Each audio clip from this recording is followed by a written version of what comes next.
teman-teman. Jadi kali ini aku bakal ngejelasin sedikit tentang pelajaran aku yang bertema tentang room atau range of motion dan sedikit menjelaskan standar operasional prosedur room pada lansia. Tetap stay tune.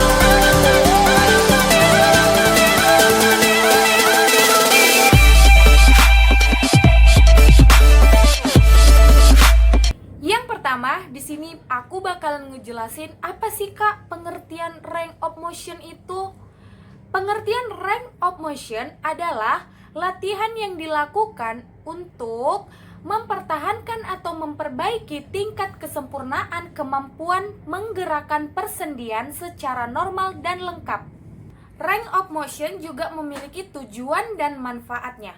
Yang pertama itu mengurangi kekakuan pada sendi dan kelemahan pada otot yang dapat dilakukan secara aktif maupun pasif tergantung dengan keadaan pasien. Dan yang kedua itu adalah meningkatkan atau mempertahankan fleksibilitas dan kekuatan otot. Range of motion juga memiliki indikasi tertentu. Jadi di sini aku akan beritahu kalian apa aja indikasi tentang range of motion. Yang pertama itu lansia yang mengalami hambatan mobilitas fisik.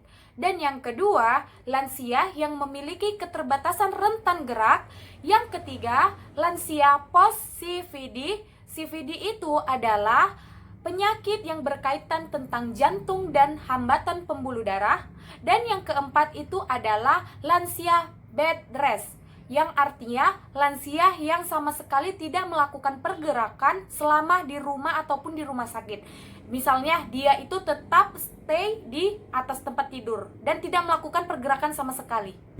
Selanjutnya teman-teman, di sini sebelum kita masuk ke fase kerja, terlebih dahulu kita disarankan untuk persiapan alat dan persiapan pasien kita. Di sini kita cuma membutuhkan alat selimut, tensimeter, dan stetoskop. Persiapan pasien hanya diminta untuk tetap tenang dan menjaga posisi ternyaman, supaya kita sebagai tim kesehatan yang ingin melakukan standar operasional prosedur tentang range of motion berjalan dengan lancar.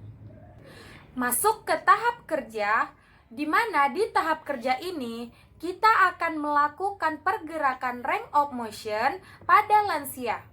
Yang pertama, pergerakan kepala atau leher bisa dilakukan dengan cara menggerakkan atau menekukkan leher ke bawah, ke atas, dan menolehkan leher ke arah samping kanan dan menolehkan leher ke samping kiri. Gerakan yang kedua itu lengan. Bisa dilakukan dengan cara angkat tangan ke atas, lalu kembalikan ke bawah, letak tangan ke samping, dan turunkan kembali tangan kita. Yang ketiga, siku. Kita bisa melakukan dengan cara menekuk lengan dengan cara menggerakkan ke atas dan ke bawah. Tekuk lengan ke atas, ke bawah, ke atas, ke bawah. Yang keempat itu adalah pergelangan tangan. Kita bisa menekuk pergelangan tangan dengan arah ke dalam, keluar, ke samping kanan, dan ke samping kiri. Ke dalam, keluar, ke samping kiri, dan ke samping kanan. Yang kelima adalah jari tangan. Kita bisa melakukan dengan cara kepalkan jari kita ke dalam, lalu regangkan, kemudian genggam tangan kita, selebihnya kita regangkan kembali, lalu kita coba satu persatu jari kita dengan cara menekuk ke arah bagian dalam.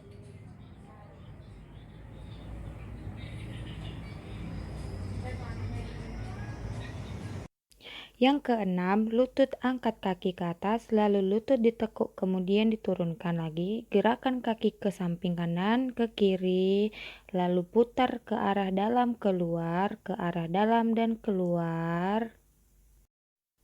Ketujuh, pergelangan kaki. Tekuk pergelangan kaki ke atas, lalu luruskan. Tekuk jari kaki ke atas dan ke bawah. Ke atas dan ke bawah.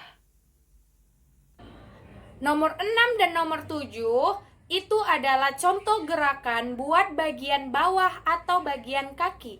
Selanjutnya, nomor 8, jika pasien mampu berdiri tegak sendiri tanpa bantuan orang lain, pasien diinstruksikan untuk membungkukkan punggung dan menggerakkan pinggang ke kanan dan ke kiri secara perlahan. Oke teman-teman, tadi itu adalah contoh gerakan range of motion pada lansia. Tapi ingat, tidak dipaksakan dalam latihan ini pada pasien yang tidak mampu melakukan gerakan range of motion. Tapi bagi yang bisa melakukan gerakan range of motion, diharapkan untuk melakukan gerakan range of motion ini sesering mungkin sehingga persendian kita mampu menggerakkan atau meregangkan otot-otot yang kaku. Pada standar operational prosedur range of motion, kita juga memiliki evaluasi atau harapan selanjutnya. Yang pertama, respon verbal.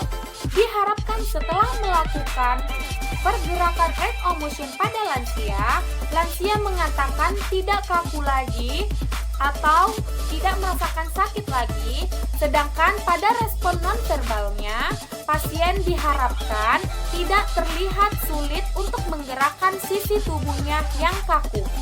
Yang kedua, berikan reinformation positif atau kita harus memberikan informasi tentang pergerakan range of motion ini.